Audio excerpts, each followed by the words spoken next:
We certainly don't like authority, and we don't like to be told what to do. So, Japan wouldn't be the natural place to be, would it?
Sailor Moon and sumo are the base, the main reason why I'm here right now. I heard that Santa Claus lived in Japan, and so I wanted to come here and see if I could find the real Santa Claus. I wanted to learn an Asian language, non-alphabet language. So it was really between China and Japan Japan seemed a lot easier. After having promised my wife, who was just fiancée at that time, that I had a job and she should come back to Australia, and that job fell through, I felt obliged to at least come to Japan for a short time. And initially I thought 6 months or a year I'd stay here, then go back to my life in Australia. But as time wore on, Japan became more home and Australia became more of a distant memory.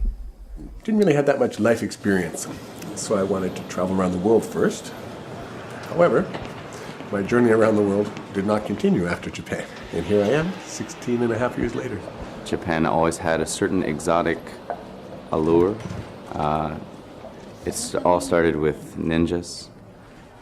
When I was 6, the concept of ninjas just seemed so cool, and that kind of was the doorway to being interested in Japan. I was doing an anthropology class at university. I interviewed probably 4 or 5 people. Some of them were studying in Japan at the time, and some of them had studied. And just listening to their stories, especially the person who studied here in Kyushu, she's showing me these photo albums, and I thought, wow, that looks really fun. So I came to Japan through that international program at first. I was doing Semester at Sea, which is a program done by University of Virginia, and you sail around the world taking classes with different professors on a giant cruise ship. We were supposed to dock in Kobe, and there was the Hanshin earthquake, so the entire port got destroyed, and luckily we were able to dock in Osaka. And after that I went to Kyoto for 2 days and got to wander around Kyoto and Arashiyama and stuff, and was like, wow, okay, it's a place I'd really like to come back to. I suppose it was the idea that there were these really pretty girls that you could meet who were open to make friends with a foreigner who spoke English and get paid to do it, which is mostly true. So I had that idea because David told me. He visited Vancouver, he told me, come to Japan, teach pretty girls, and take pictures and try it. And so I did, and that was 19 years ago. The very first time I came to Japan was about 15 years ago for my previous job. And I came a few times, so slowly this country started to be very interesting to me. And in that period of time I met a Japanese girl, and then we moved to Italy and we lived almost 8 years together. So I had many chances to come to Japan, so it was a smooth and long approach to the country. So 3 years ago, after unfortunately I broke up with this lady, I decided it was time to try to live in Japan, not just spending vacation or coming here for short visits. I fell in love with a Japanese man and I wanted to be with him. And I was interested in living in another country, so I said, okay, I'm coming. I came here to teach literature and Italian language to a university. In some rather old-fashioned Japanesey English, they say, what is your purpose in coming to Japan? I used to tell the truth. I used to say, well, I was kind of economic refugee. A political refugee. But I always felt that Japanese people felt a little disappointed. I think they hoped that I would say that I deeply respect the finer points of Japanese culture and all that. So I always felt a bit bad. So I thought, well, what can I say that's actually the truth, but will leave them feeling good? And finally, after a decade or so living here, I finally stumbled across the correct answer that satisfied everybody. So I think, what is your purpose in coming to Japan? I said, I have a fetish for long black hair. And the Japanese people would always go, I see. Oh no, there's a foreigner in here. It's just going to be a one-year trip, but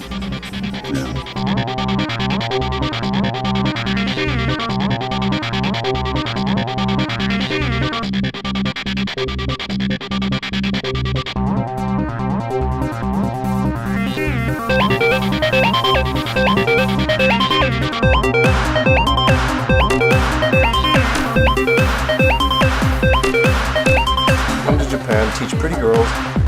Really fun. It's not a society you can understand overnight.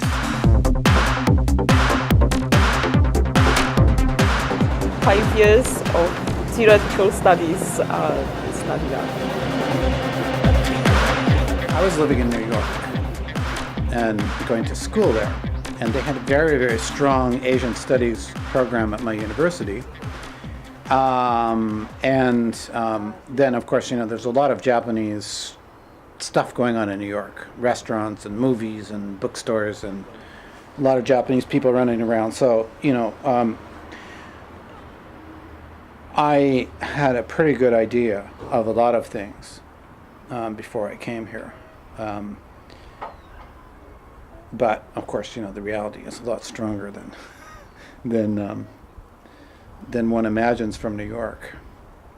I thought maybe Japan was much more crowded than it was, and people were much more rigid and consistent. Most men were salarymen, and most women were like housewives who were somewhat dependent or codependent.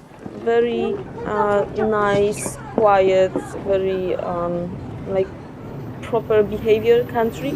I think I expected it to be something similar to Hong Kong, but more expensive, because when I came here in 1990, it was the end of the bubble economy, and this was famous as the most expensive place in the world. And that was absolutely true. I always thought there's something mysterious about the writing style of Japanese writers, because it's like they concentrate more on details and they leave big things out. And the sentences always seemed a little bit like metaphors for me, but metaphors for something I did not really understand. So there was a little bit of fascination about it, but I never really thought about Japan in a way like samurai or old history or cherry blossom trees. It was never a very fascinating country for me, actually. I think my image was of a very ultra-modern, ultra-clean, tall, glass-spired buildings, everybody incredibly wealthy, the streets immaculately polished. I was a little surprised when I arrived here and found rice paddies on the outskirts of Osaka City, and the airport was not as modern as I thought it should be. I landed in Itami, not the new Kansai airport. I had more of a high-tech image, slightly more high-tech image than is actually here. I had this image of, a very technologically advanced society and stuff like that. The technological aspects are kind of what I was expecting more of. Pure capitalism and money, and other than that, I really didn't think much. That they behave very strangely. They have those strange haircuts and they dress. But I didn't really notice that in Fukuoka. They all live like a totally normal. So I was a bit actually surprised by that. Yeah, I didn't know anything about Japan, except for the cartoons, for the manga, because I grew up with that stuff. So I knew some culture from that. There was one particular image from the TV, I suppose in the 1960s. It was of a young, maybe woman in a crowd in Tokyo. This is an image I saw on the TV, and she was buying air from what looked like one of those old telephones that you pick off the wall, but it had a mask. And she put some money into a vending machine and put the mask here and breathed in some fresh air. They were saying how polluted the Japanese cities were, and then they cut to all this traffic. So the image before I came was not a particularly positive one. I assumed all Japan was sort of full of pollution and people living horrible city lives.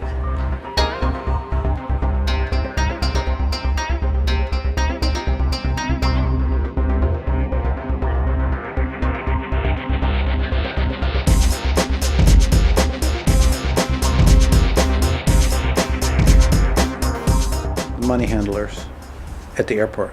The way the money changers would fan the money out. Their handling of money was so extraordinarily swift and skillful and artful.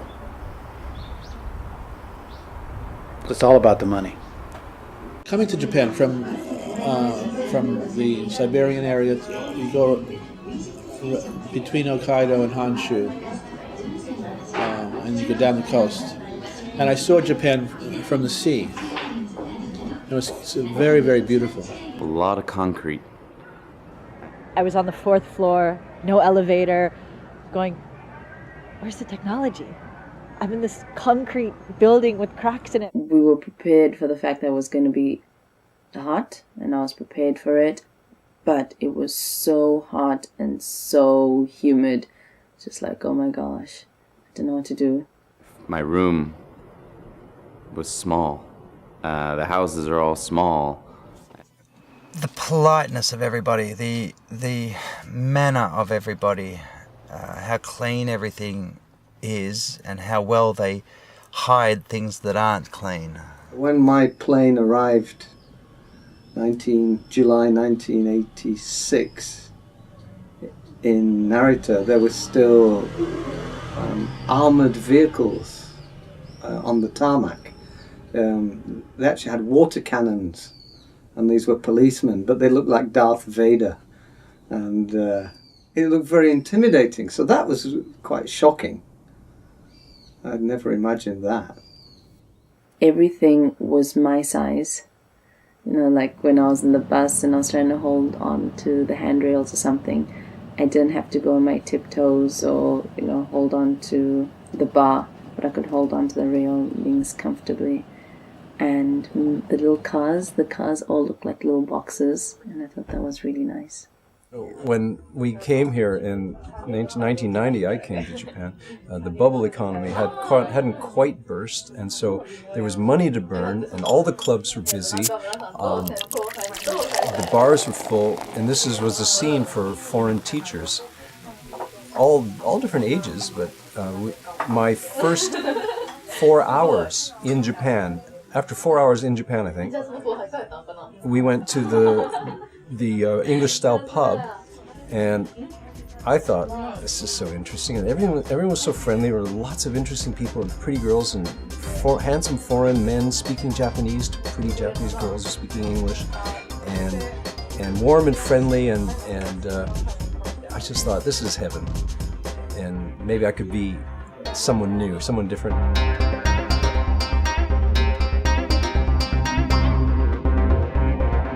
Santa Claus almost made it to Japan as his primary residence, but then, of course, sooner after I came to Japan, the bubble burst, and so Santa Claus, he lit out for the territory, so to speak.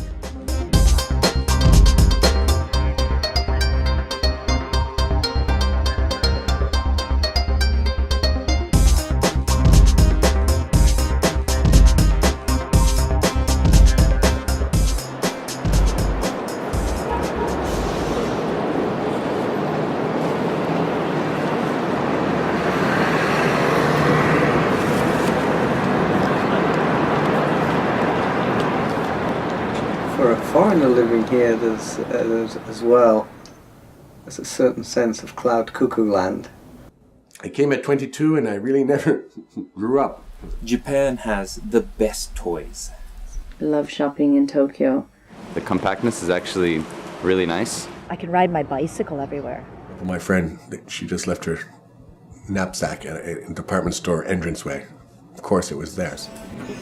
You can leave your bicycle unlocked and it may not get stolen. It's quite likely it won't get stolen, but try that in New York. Actually, I caught a guy once. He stole my bicycle. I followed him and trailed him and then dragged him to a police station. He left in 15 minutes and I stayed for 2 hours trying to explain what I'd done. That really sucked. It's easy to live. It's so easy to live here. Just, like, for some reason, more than in America. I think Japan has set a very high standard for me in terms of a lot of things I expect in my life. The Japan in general is very, very clean. The train system didn't fail to impress. When the train says 701, don't hop on the 59 train or the 705 train. Go on the 701 train, because it will be there at 701.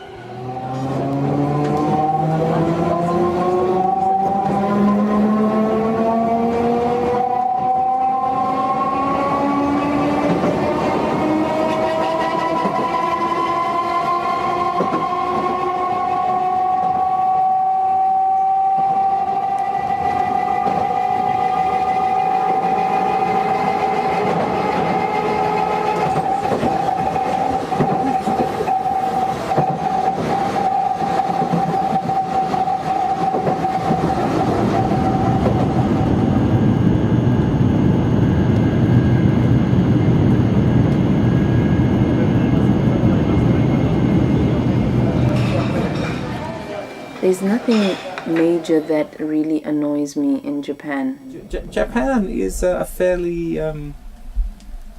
easy country to live in, I think. Just how much little, like few major problems you have. Just love everything, the convenience of everything, the way everything's thought out, and their attention to detail is untouchable. It makes everything, I guess you would say, more comfortable. If you're earning Japanese yen and you go into the rest of Asia, it's pretty nice. It's got an incredible maze of hiking trails along the mountains and stuff like that you can get to easily by buses and stuff. And then there's also things that you can do if you've got a car, place and going surfing and kayaking, and sea kayaking or river kayaking. There's, you know, because it's about, what, 75% of the landmass is mountainous, you get some really fast rapids. And then it's also an island, so I mean, you know, it's got swell and surf almost all the time. Countryside and nature in general in Japan, the southern islands. And this is the part I love the most. Traveling down to some of the islands down in south of Kyushu, like Tanegashima and Ishigaki-jima. Just insanely beautiful places, and the people are so friendly. It's just like, wow, you know, this would be a great place to live if there was only some jobs.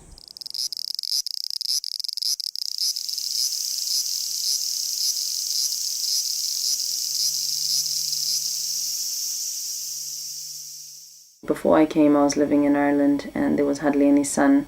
So coming and seeing sun, even in winter, for me, that's good. And it doesn't rain as much. And there are definite seasons.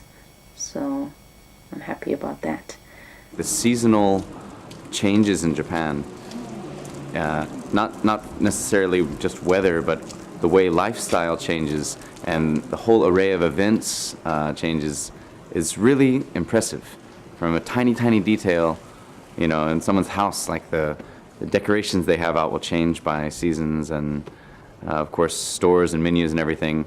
It just seems much closer to something natural than 24-hour America, where, you know, nothing changes.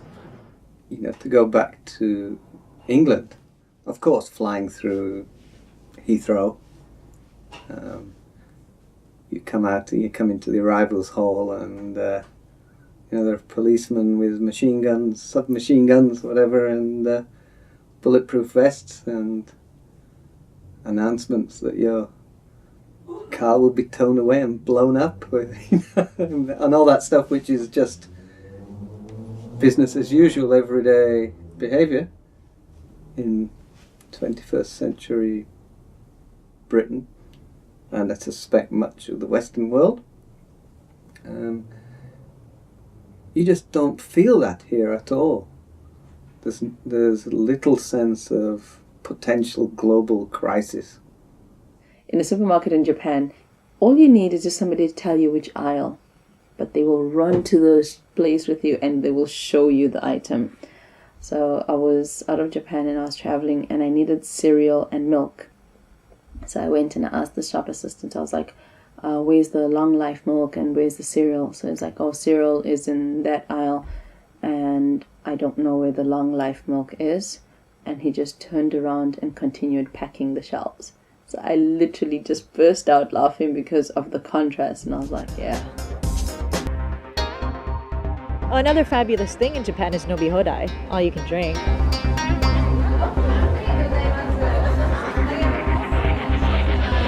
Nomi hodai is really good.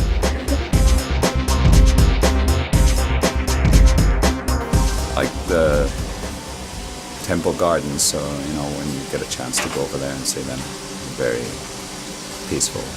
It's kind of peaceful.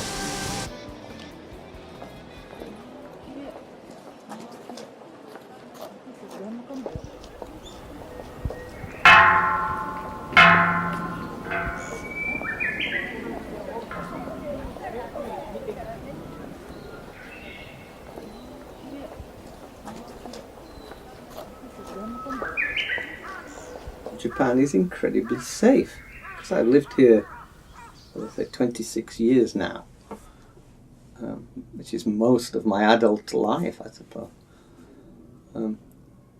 I take it for granted that I can sort of walk anywhere at night, that my wife can walk anywhere at night. You know, my female friends I don't feel that they need escorting to the bus stop at night, kind of thing. That's a really great thing that I don't appreciate until I travel abroad and, suddenly realise I have to take care of my expensive camera equipment or somebody will take off with it. I have 4 kids, 4 boys. The oldest is 10 years old and the youngest is 5 years old. They walk alone to school and they go to the playground and they have a good time. And they ride bicycle too, no problem at all. And in Mexico, no way, not even by mistake, Very safe country. You can feel comfortable and relaxed here. I mean, people are so well mannered here. It's a shame a lot of the rest of the world can't have the same attitude, I guess, towards others. I have often written about how kind Japanese people are to non-Japanese visitors, which is often not reported. You get the instances of sort of racist behaviour, which often is reported, I think, and certainly exists, of course, but generally I've been treated very kindly. People are always very polite and very smiling. I was a bit freaked out that everybody smiled all the time. When I first came, I was just like, why are you smiling? Why are you laughing? It's not that funny. But you get used to it, and when you leave and you realize that people don't do that anymore, then you kind of miss that. There's so many options. You're not if you were in, let's say, for example, the United States. If you're in the countryside and getting to a place that's going to have anything a Picasso exhibit or, let's say, some sort of festival or something like that, you're going to be driving for a while. Whereas here, it's boom, okay, what's around the corner? And that makes it really, really fun. There's a lot of fun stuff. I enjoy what's happening in the cultural life. If you look like you're lost, or if it looks like you're looking for something, people will come and will help you. Or if they don't know, they will try to find a way to help you. And I have that kind of experiences a lot. Soaked in some hot springs, which I'll never forget. They adore their cherry blossoms, it's kind of nice to see the enthusiasm. I mean, another tree, but it's on a scale of it all. It is quite pretty, and people get together. It's a good excuse for them to get together, and everyone seems happy, which is nice to see. We're invited to join this group of salarymen, and later some of the businesswomen came and worked with them, showed up. And we were invited to join them, and they're, have a drink, have some food, don't worry. We're like, oh, should we give you money? Can we go to the convenience store and get, no, it's okay, it's a company party, don't worry. And their department manager showed up, and it was the new employees as well. And so he says to them, right, new employees, you stand up, drink, that whole iki. And so, stand up, and he drinks. And he kind of comes around to us, and he looks at us and says, stand up. So we're shooting back shochu, right? So everybody's quite drunk, and the department manager, he's really drunk, or not, I don't know. He has a bottle of wine in one hand, a carton of shochu in another, and he goes around pouring it all over his employees who are up and running and screaming, drunk, but having a great time. As it was, they ended up getting so drunk that on that blue sheet that they put out, they started sliding across it on their stomachs, and so there's sushi flying up, fried chicken, potato chips flying. They started rolling, there was a hill there, and they're rolling down the hill in their suits. But, so it was a fabulous time. 11 o'clock, the lights go out, right? Hanami time is over. We all just kind of sober up, and they fold everything up and put it in the garbage and go home, and we're like... I lost my telephone, and 2 days later, somebody called me. They found the telephone, and I went and picked the telephone. And 1 year later, I went to the bathroom and I found a bag with passport, $3,000 cash, a digital camera Sony, and I don't have a camera. I really need a camera now.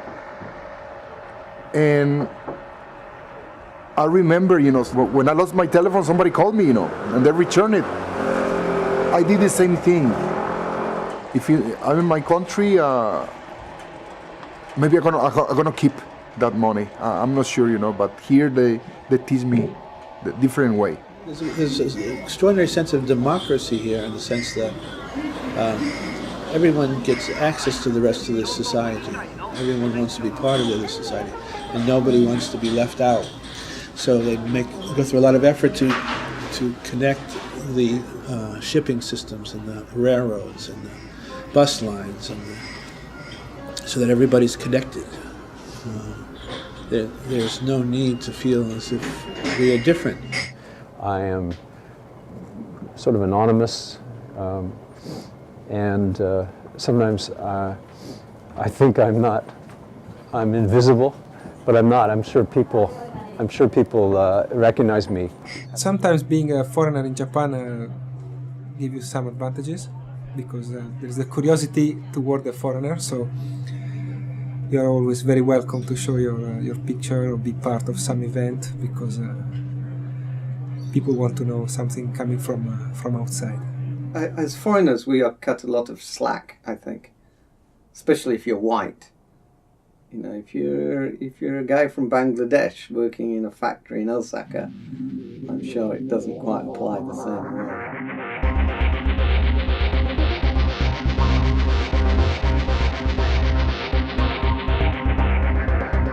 We like to grumble. We need to grumble. It's a long tradition among the foreign community to get together and grumble about Japanese people and Japanese society, about this and that. And that seems to be a bonding thing. It gets a bit tedious. So there are particular bars you go to when you want a bitch. So there's after-hour work, usually men my age, complaining about this and that. And I suppose it's no different anywhere else. The term I hate the most that Japanese people use, yappari. It's like, just as I thought, So you try and you're more Japanese than Japanese, and then when you screw up, it's yappari. I knew it. You're a foreigner. So it gets a little disappointing that way, I know I'm never going to be Japanese. I can wear kimono. I can study Japanese dance. I can speak the language. I could do a lot of things, but I'm never going to be Japanese, and I accept that. However, I would expect a little bit more respect on what I've done, my effort to understand the culture, so to speak. After 5 years, they still tell me every day, "Oh, you can use the chopsticks, But you see me eating with chopsticks every day, so it's not. No, you don't have to. Oh, you're eating. Oh, you eat fish. Oh, you eat this. They expect as much from you after 16 years as they do from the foreigner who just walked off the boat. For me, it's difficult to understand sometimes what Japanese people really mean. I think in Chinese or English, we say yes or no. It's very clear. But in Japanese, they say, we have to try to think the meaning. Just the comments that people will make sometimes, like, it's more of a Japanese culture thing. Like, oh, you got fat. Wow, you have such a big nose. Wow, you're so white. Wow, you're so black. The lack of kind of inner monologue that comes out of people's mouths at times. A long time ago, several things annoyed me. Now, I really can't think of anything that genuinely annoys me. I've either grown accustomed to it, or Japan has stopped doing it. Bureaucracy. The way things must be done is the way things will be done. There is no concept of negotiation or explanation. You can ask why something is done, and usually the answer is tautological, it is done because it is done. And you're like, but why am I doing this? Why do I have to do this way? And they'll just say, because you do. And you can fight all you want. In America, it's all about negotiation. You complain to the boss and something may change, but here it's like yelling at a very old wall. It's not going to move because you want it to. Here's one that drives me crazy. The Japanese traffic laws sometimes. Like, if I was in a parked car at a stoplight and a car behind me hit me from behind, and in that car there was a child who wasn't in a child seat, and that child died, I could be held responsible for that child's death, legally. Adaptation of foreign culture just for fashion or just following a style, without the really deep meaning of it, it's annoying for me, because there are some things that I do believe in, and it's hard to see people just taking it like just as a fashion. So. You go to bakery store and you buy, I don't know, 3 breads, and they pack each bread in small bag, and then this 3 bags into a bigger bag, and then this proper bag for the takeout. So that's really annoying, because at the same time they have this very restricted laws about the garbage. I'm so tired of this situation you have in a Japanese house of sidling along when you pass somebody on a staircase or in the hall, because everything is at least 80 centimeters or less. Whereas in America it would be 90 or 100 or maybe even 110 centimeters. It's a huge difference. People live in very easy environment, and they don't work like their parents. I think this is the bad thing. In a small city like Tottori, when people see me, the first reaction is actually distance. Sometimes people stare at you on the street. Maybe they are afraid they have to speak English or something like that. They would be ashamed because they cannot really do. Well, I feel lonely in Japan anyway, and I don't like it. Without any offense to the men, the quality of men that you get here, if they're foreign guys, especially in Fukuoka, because we just don't have a lot of people kind of coming in, or they're older and already married because they've met like their wives in Canada or whatever. So you get people who aren't eligible, or that you just wouldn't necessarily date, or they're so focused on finding a Japanese girlfriend that like you don't exist. And then if you don't speak Japanese, a lot of the Japanese guys are kind of like not available, and the guys that speak English are sometimes a bit strange. I like things big. And Japanese, on the other hand, like things small. The smaller, the better. I don't like that people tell me kawaii or you're chichakao. I hate that. Oh my goodness, Japan is such highly developed, refined, complex, sophisticated, ancient culture. And I am not good enough to bow down before it. And I have heard this described as a cultural cringe. Yeah, I've seen it. I've seen people, particularly people who come interested in studying things like tea ceremony, ikebana, any kind of the particularly rarefied high art. I understand why you might feel that way. I understand it can be very intimidating, actually.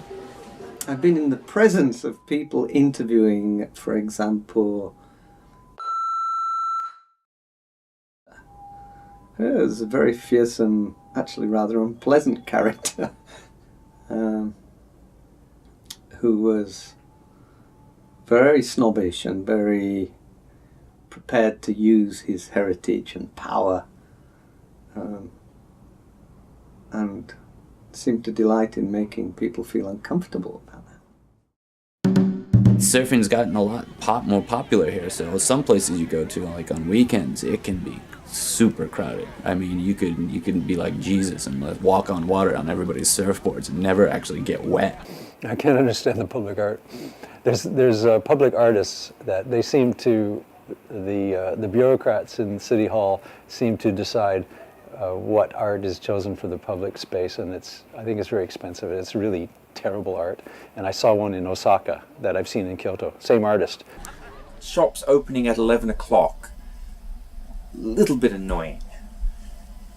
But, you know, I don't get up very early anymore, so that doesn't really affect me very much.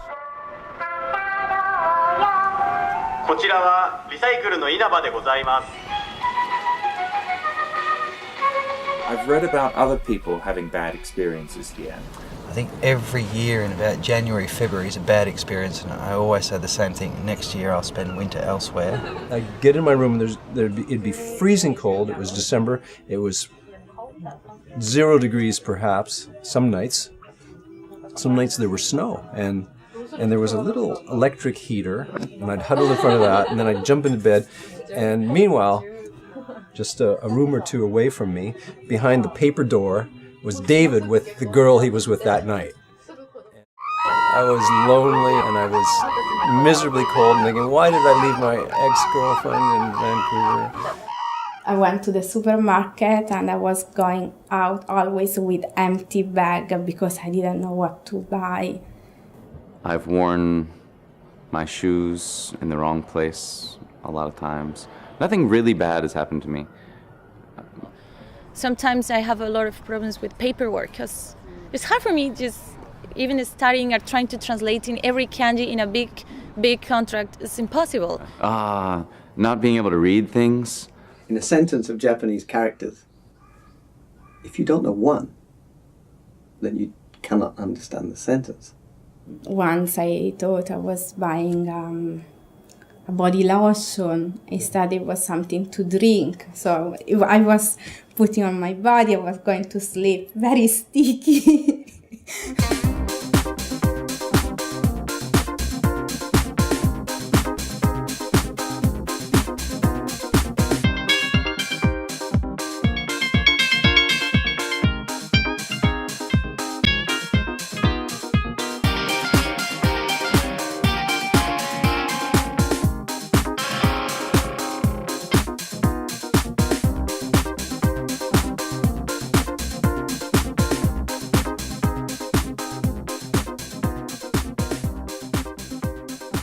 Koku means country, min means the people, the populace.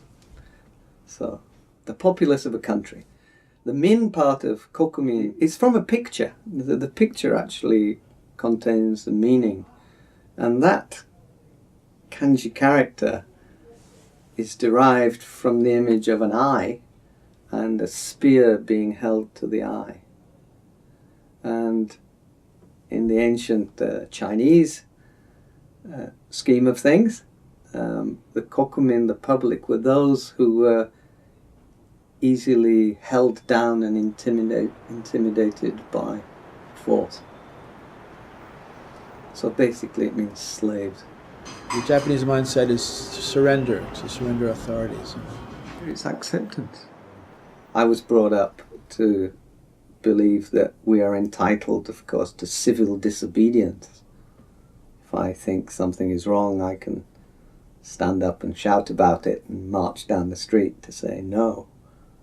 There's no word for civil disobedience in Japanese, as far as I know, that is positive.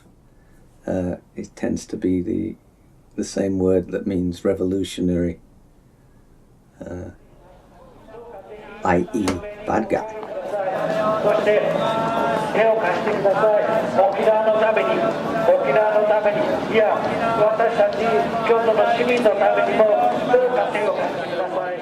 Our culture, most people struggle to find out who they are. It's actually very difficult. You always have to fight. You're fighting against yourself, you're fighting against the others, you're fighting to find your place in society. The Japanese people don't have it so much. They are just there, they have their place. And you don't need to ask about it. They accept. So this sounds actually pretty peaceful to me. Because of these things, you might feel very secure. You might feel very safe, like being the part of a group. You can know what the other people want to do. You can understand the other people. So you will not have a problem, so much of an identity problem maybe. One Japanese person explained it to me. She said that this is a culture of shame. And people are coerced into behaving in certain ways with the threat of being shamed. That's one of the techniques the police use, is if someone's arrested or caught doing something, the first thing they will do, they'll call family and they'll call employers and say, we've arrested your chief manager for stealing underwear or something. And they use the shame, the communal group shaming. The legal system here, once you're actually caught breaking the law on suspicion of something, I think conviction rates are like 96%, something like that. Basically, once you're arrested, you're going down.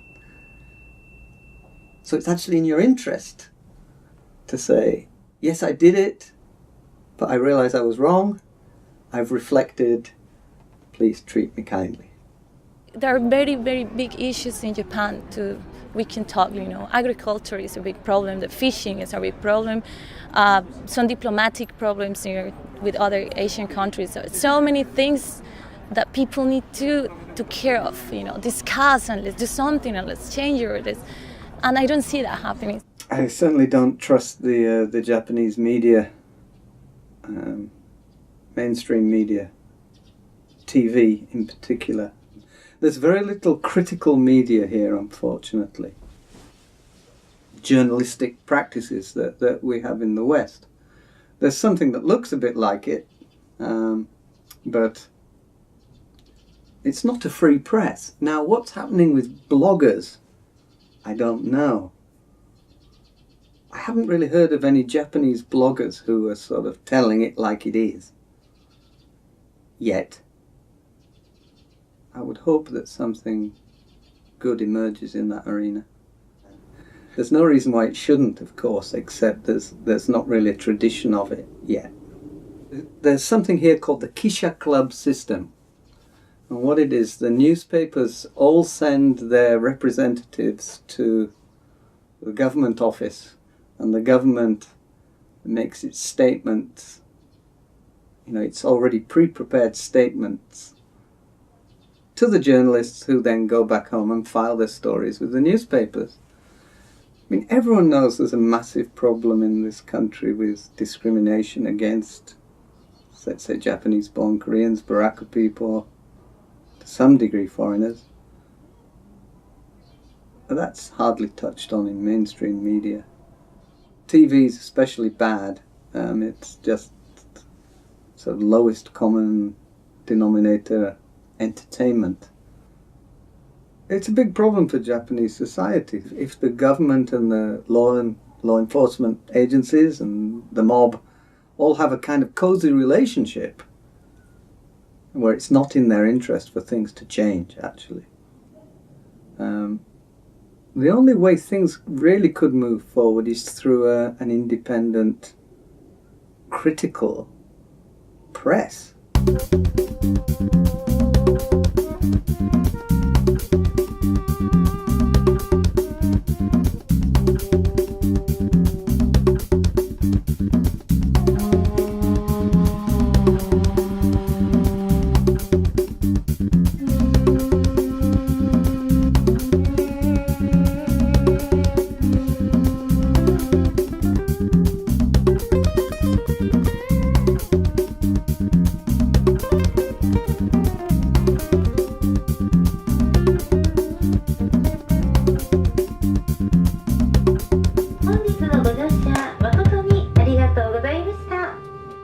Police stopped me and asked me for my alien registration card, but it was just the way they did it, and I was so upset because I wasn't doing anything. And I even said that because I did kind of tell them off. I was just like, look, you can't stop me just because I look different. And they're like, well, the Japanese law says that, and if we came to your country, the police in your country would do the same. And I said, no, in my country that is illegal. You don't stop somebody because they look different, you know. So for me, that kind of brings back very bad memories in South Africa. Like when I never had to live through that, you know, I'm too young, but in South Africa there were pass laws where you had to carry your pass, you know, and if you didn't have your pass, then basically you got into trouble. There are people who are kept in what they call detention centres, you know, until they are found guilty as charged, you know, so they may not get to court for a very, very long time. And, you know, the police can use that as an intimidation device.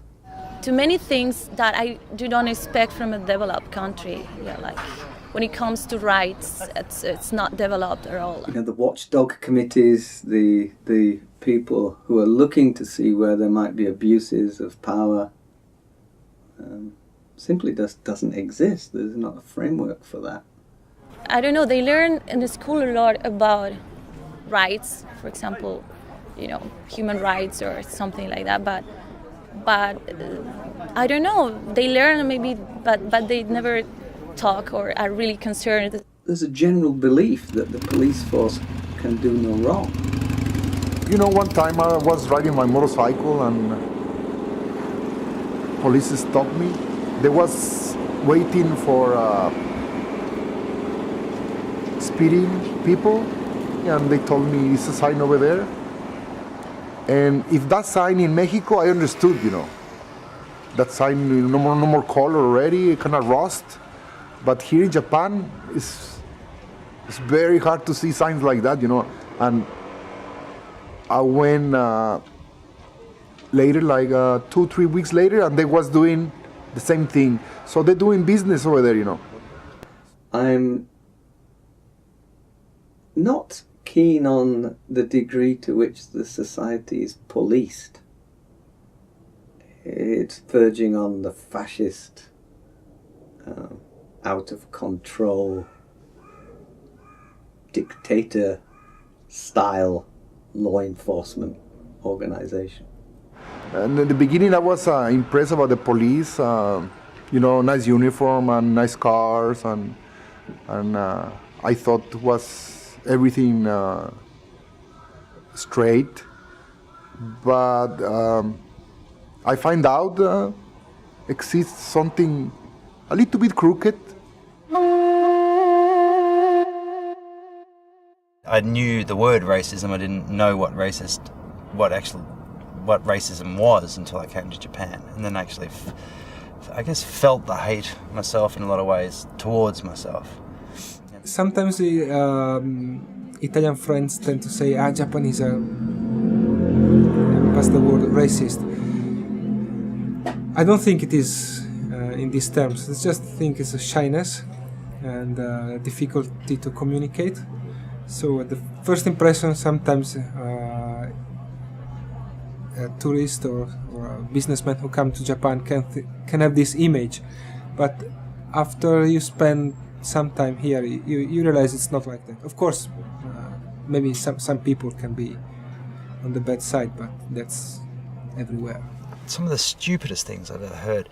One of them was, the foreigners come here, work as English teachers, make millions of dollars and take it back home with them. So they're taking the money out of the country. Well, foreigners that I know that work as English teachers are on about $2,500 a month. They can barely scrape through rent, and they spend most of it at the pub. I happen to be British, right? So a lot of people expect me to have a horse and drink tea at 3 o'clock in the afternoon, speak something which is often termed the King's English, and you know, generally behave as a gentleman, as I put it. My wife, who I eventually married, we lived together for about 10 years, but until she finally roped me into getting married. But the mother would not acknowledge my existence for the first 5 years.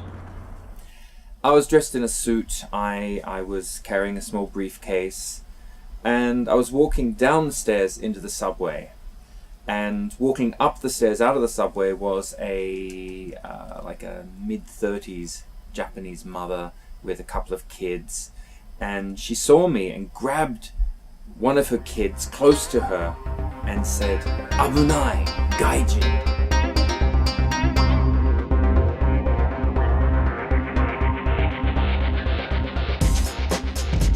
There's not so much idea about what's going on abroad. Like people are not very well informed about the situation in the world. Like with any other foreigner, you can talk about pretty much everything, or you can have an opinion about things. They learn this painting is by this painter and from this year, but they don't learn to discuss it. They don't learn to have an opinion about it. I do have Japanese friends who like to discuss, but there are very few and they're not the average. I know a lot of Japanese teachers who would like to implement educational ideas, classroom techniques that they've picked up from the West and can't, because the Ministry of Education is still obsessed with this studying to pass tests. They pay lip service to promoting conversational English, but it's not real.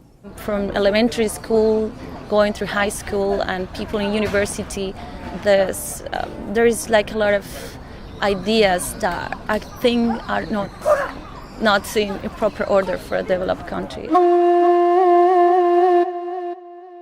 I think Japan has become a little bit more open and welcoming of foreigners. I wouldn't say it's welcoming with open arms yet, but I wish it was this easy when I came here. There seems to be a much more generalized acceptance of the fact that there are foreigners around. And when I first came, of course I was in a very rural community, but everyone would say, "Ah, gaijin da, gaijin da." You know, there goes a gaijin, there goes a foreigner. And it wasn't limited to just the countryside. It would happen here in Kyoto, a big city. And it hardly happens these days. These days, more often than not, a Japanese person will start a conversation in Japanese rather than English. English speaking has got a lot better. When I came here, nobody could speak English, but now it's not uncommon to find good English speakers all over the place. I'm not saying that's because of my work, but you know.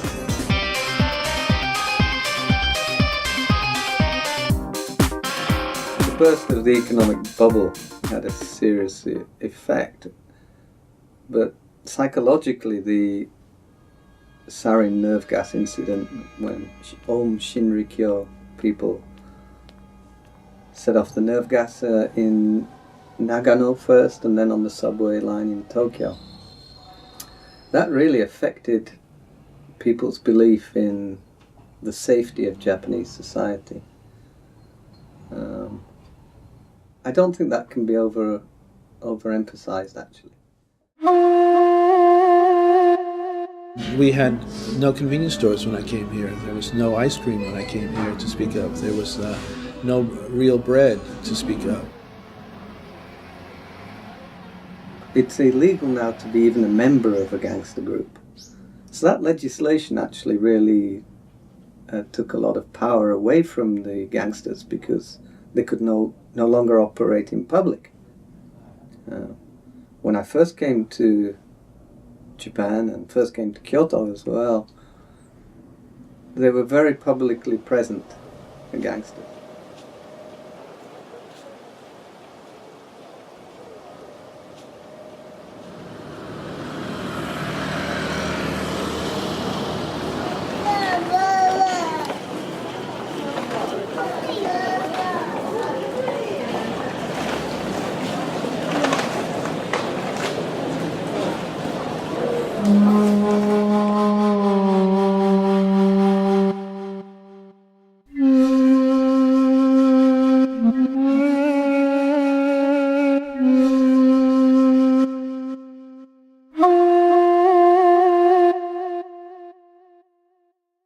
in Japan, usually when they prepare food, the food comes in whole, you know, complete with the head and the eyes and, yeah, other things, you know. There's no mistaking what it is and where it came from. Japanese sake, which I'm drinking, a really inexpensive sake you can get at the corner store. And it's okay, it's not too bad, but really it was surprising to me how good sake can be if you get to know it. We've had some very memorable and amazing and delicious and unusual meals that we wouldn't have had anywhere else. We went to an end-of-year party with my workmates, and this place was famous for its squid. And they brought a whole squid onto the table. And so it was cut up in pieces. So it was complete, a whole squid. You could see the eyes, and it was cut up all around and stuff. And one of the teachers asked the lady, so is it fresh? And she said yes. And she took her chopsticks and she touched the tentacles and they started moving. I screamed that I didn't expect the food that was already on the plate to be moving. You know, all chopped up but moving. I was just like, wow.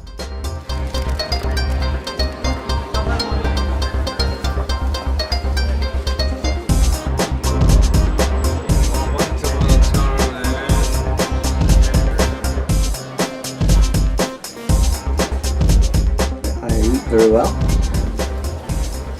I like that. I like the sophistication of the cuisine.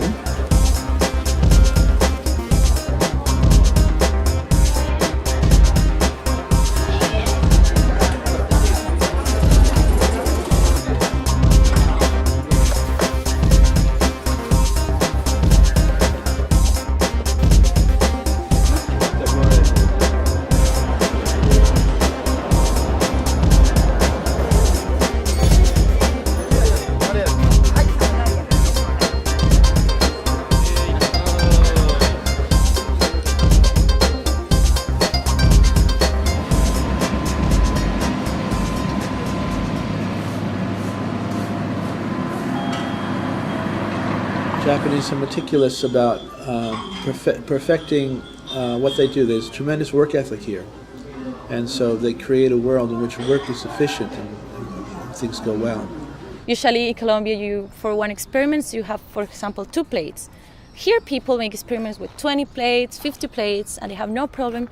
And they're, from the first one to the last one is perfect. They're just amazing, and the way they focus.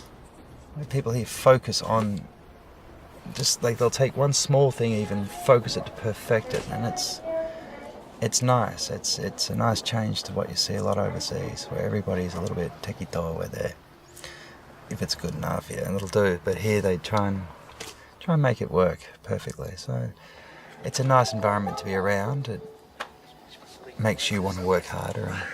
Working with Japanese people who helped us to build up this place was amazing. It was a great experience of everything was so fast, so precise, so efficient. I really missed it in Italy when I used to work there. In my image before, I think Japanese work very hard, but in fact, not so. The entertainment industry is very different here. It's all about the customer, and it's not about getting tips. Coming from North America, you do something because you tip her. Better service. She's a big tipper. Smile a little more. Here it's just, when you're hired to do something, you make sure the customer goes home happy.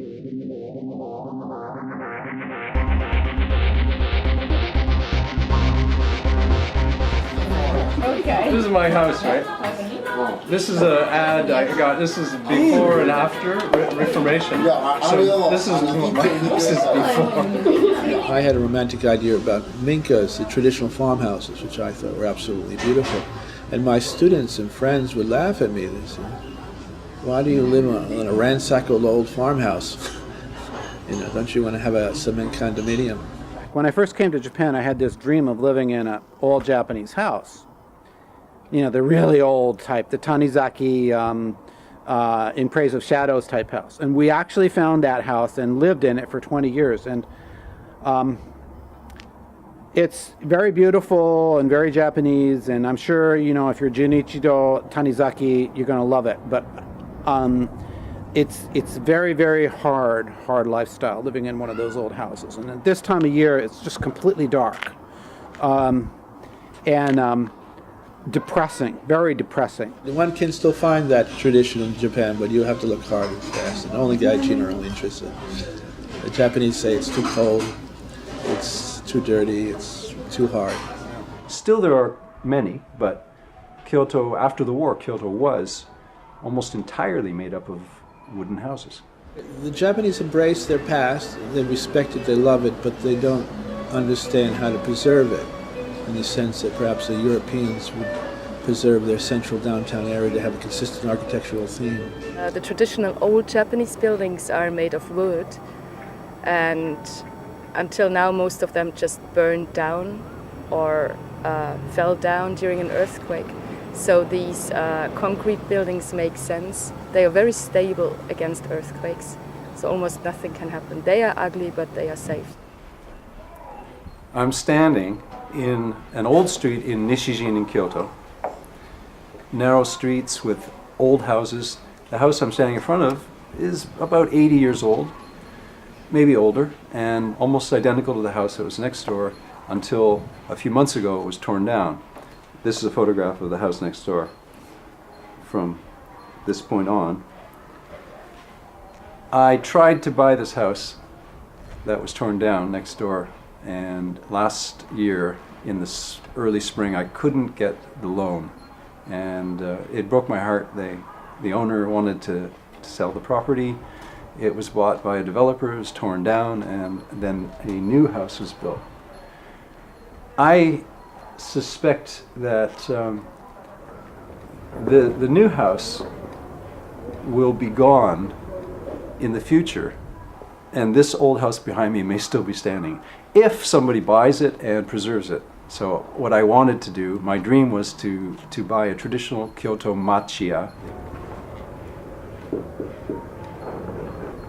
Plastic.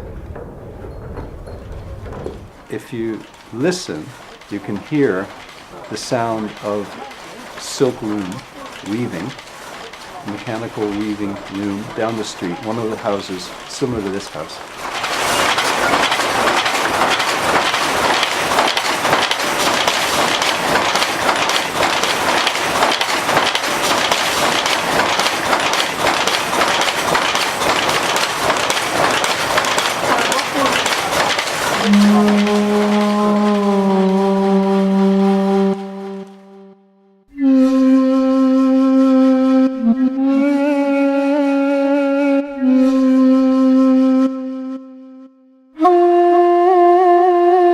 I don't know any foreigners here that work as English teachers. I know one that's doing well, one.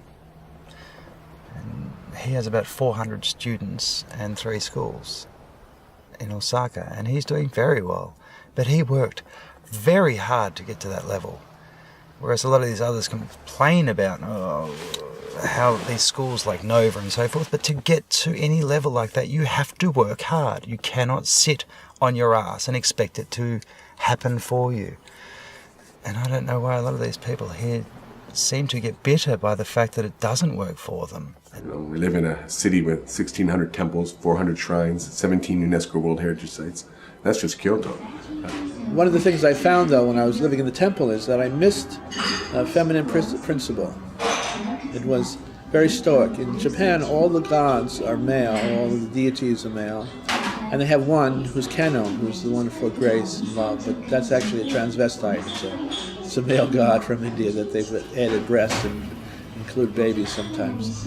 So it was really, I missed the Mary aspect of theology. I missed the warmth. So I said, well, basically I need a woman, and found one, made 2 babies, and I've been here ever since. The details when you do tea ceremony, like your hand has to wave in a certain fashion, and you have to bow so many times, and you have to do it in a certain fashion. So every small movement has a very specific way in which you should do it. So yeah, That's quite fun. Very typical Japanese. Dun, dun, dun, straight, yeah. There's a sense of looking for a way to recognize your difference in very specific patterns. Every prefecture has to have its special food, its special landmark, and everyone in Japan will refer to those specific things. So everybody in Kyoto knows those special temples, and it's polite when somebody's from Kyoto to ask about those specific temples and about specific Kyoto dialectical phrases. And you don't want to embarrass anybody by asking them about a temple they might not have seen or heard of. We go through a lot of trouble here in Japan. I'm not trying to get anybody embarrassed. People are generally considerate of other people and people try not to bother each other. They make an effort to do that, and there's not much aggression really, and I think that's nice. Owning an establishment, I don't have to have the, top security of the world. I have a little latch on my door, which I know no one's going to break it down and bust in. And I mean, even my establishment, we don't have a bouncer. My wife is, 5'4", pretty tough, but not as tough as a 6'4", 280-pound bouncer would be. So that's one reason why a lot of the places in Kyoto, especially, are by introduction only for security reasons, not so snobby reasons. We don't accept credit card here. We know the person. We send a bill in the mail. We know they're going to pay it back. If they don't, the person who gave them the introduction will be responsible. Ichigensa no kotowari is what they call it. First-time visitors are refused. I think Japan has affected how I think and act much more probably than I recognize. At home I told to my parents, you are too aggressive, I cannot stand you. Then I went to Bologna and I found the same. So I thought, okay, it's not just my parents aggressive, all the Italians are like that. I do find Westerners obnoxiously loud and ridiculously self-centered. I love my life here. I really love my life here. I think coming to Japan was the best decision I could have made at that time in my life. I have a friend who said, Japan been good to me. And I would just have to echo that. That would be how I would summarize my experience here. Japan been good to me. Although we survive and we function perfectly in our daily lives, there's this vast undercurrent of activity that we will never know what is happening.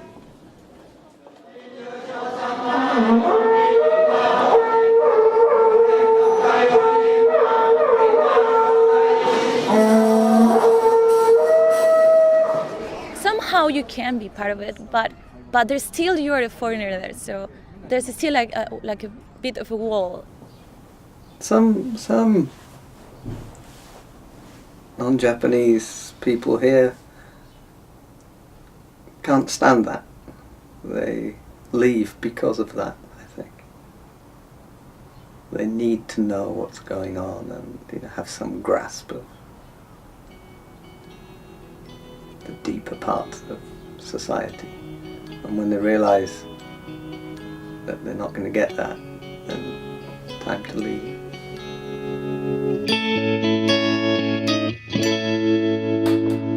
あなたにどんな名前があるか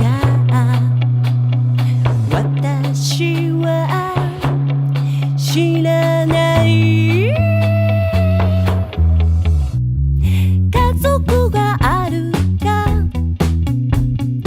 特技が何か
not sure.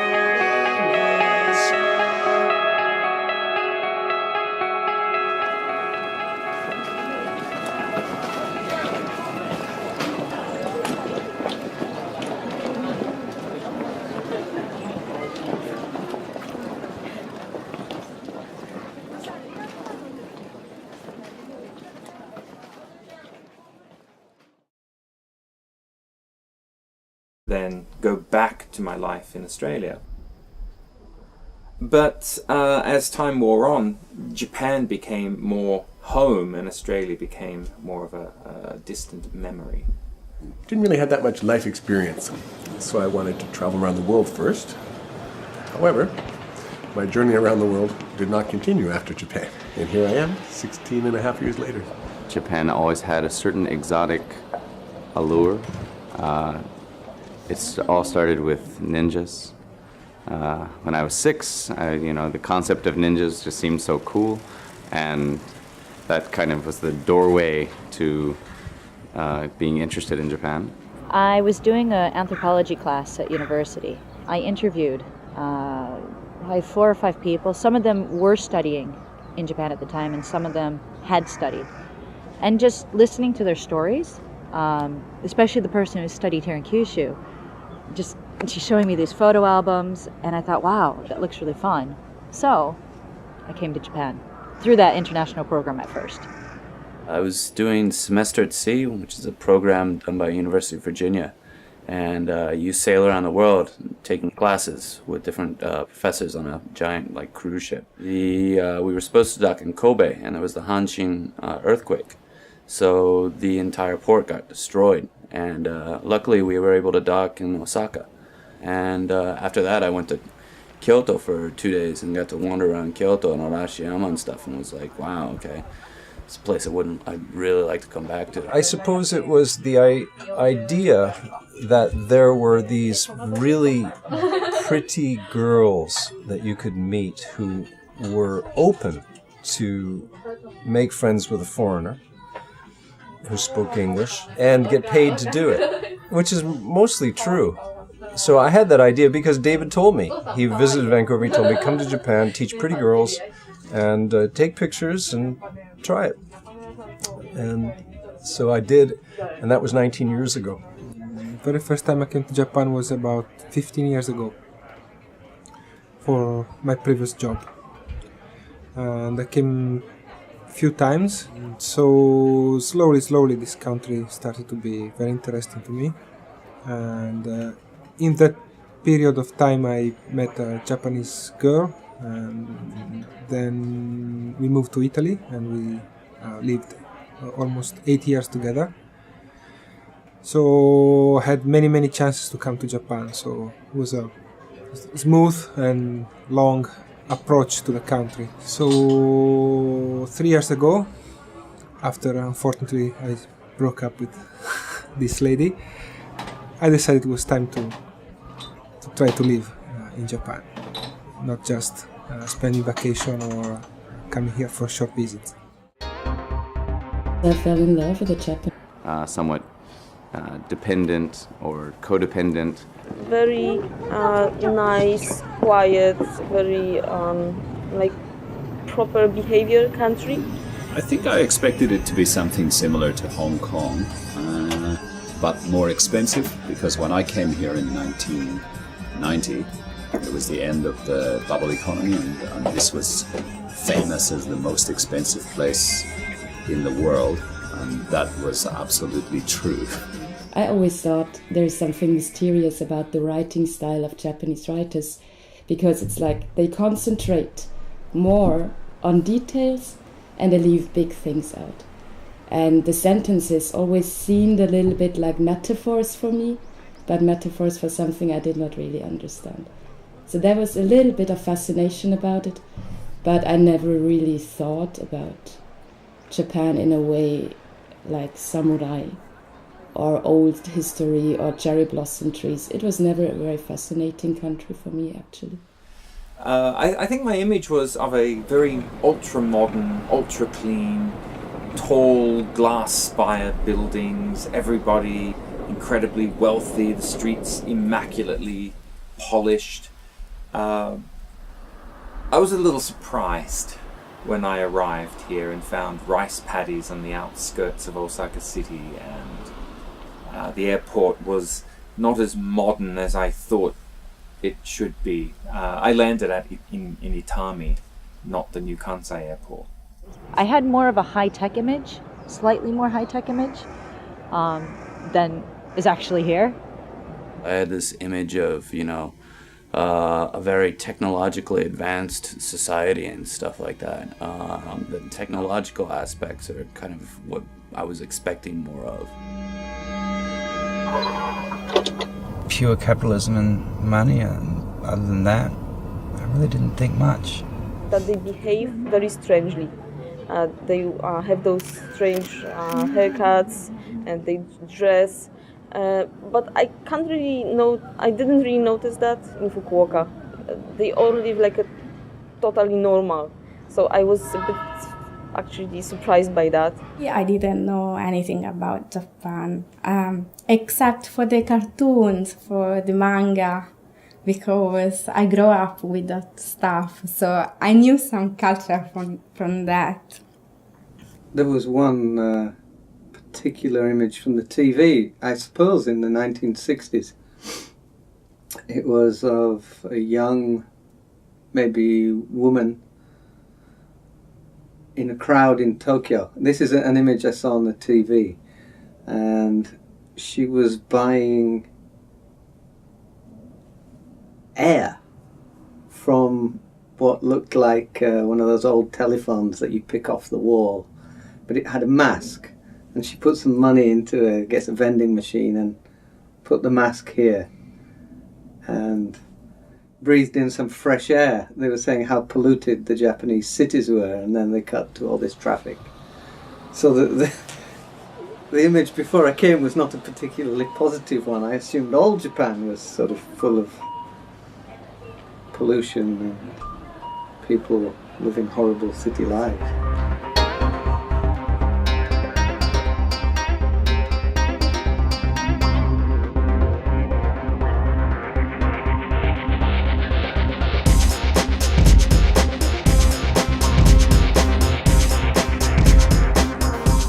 Money handlers at the airport. The way the money changers would fan the money out. Their handling of money was so extraordinarily swift and skillful and artful. It's all about the money. Coming to Japan from the Siberian area, you go between Hokkaido and Honshu, and you go down the coast. And I saw Japan from the sea. It was very, very beautiful. A lot of concrete. I was on the 4th floor, no elevator, going, where's the technology? I'm in this concrete building with cracks in it. We were prepared for the fact that it was going to be hot, and I was prepared for it. But it was so hot and so humid. Just like, oh my gosh, I don't know what to do. My room was small. The houses are all small. The politeness of everybody, the manner of everybody, how clean everything is, and how well they hide things that aren't clean.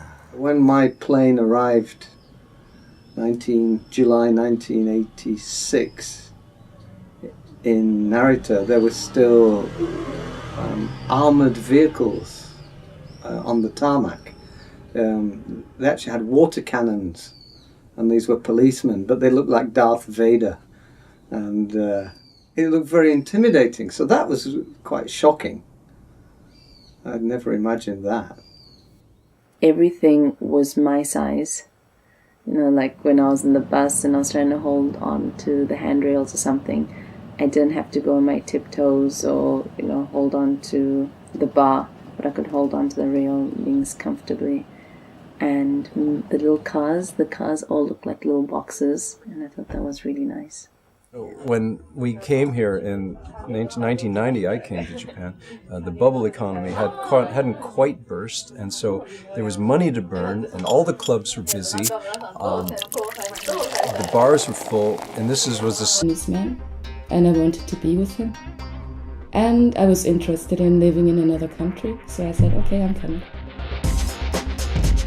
I came here to teach literature and Italian language to a university.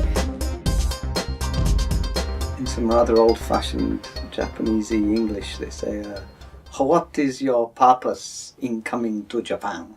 I used to tell the truth. I used to say, well, I was kind of economic refugee and political refugee.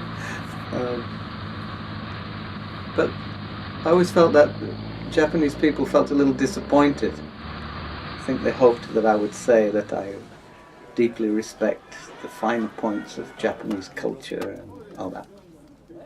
So I always felt a bit bad.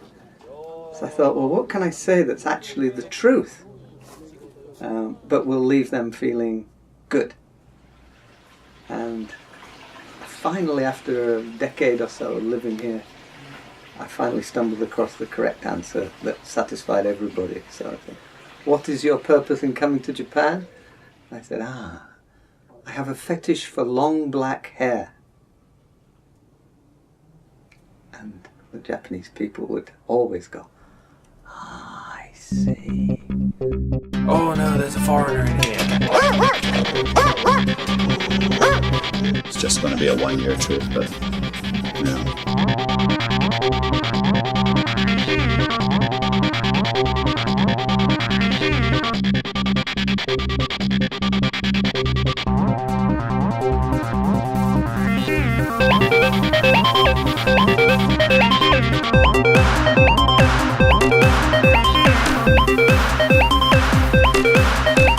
Come to Japan, teach pretty girls.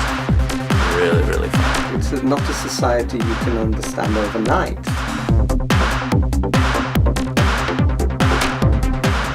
Five years of theoretical studies studied that. I was living in New York and going to school there, and they had a very, very strong Asian studies program at my university. Then, of course, there's a lot of Japanese stuff going on in New York, restaurants and movies and bookstores and a lot of Japanese people running around. So, I had a pretty good idea of a lot of things before I came here. But, of course, the reality is a lot stronger than one imagines from New York. I thought maybe Japan was much more crowded than it was, and people were much more rigid and consistent. Most men were salarymen, and most women were like housewives who were...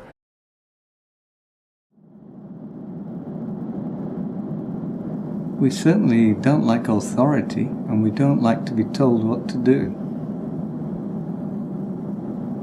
So, Japan wouldn't be the natural place to be, would it?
Sailor Moon and sumo are the base, the main reason why I'm here right now. I heard that Santa Claus lived in Japan, and so I wanted to come here and see if I could find the real Santa Claus. I wanted to learn an Asian language, non-alphabet language. So it was really between China and Japan seemed a lot easier. After having promised my wife, who was just fiance at that time, that I had a job and she should come back to Australia, and that job fell through, I felt obliged to at least come to Japan for a short time. And initially I thought 6 months or a year I'd stay here.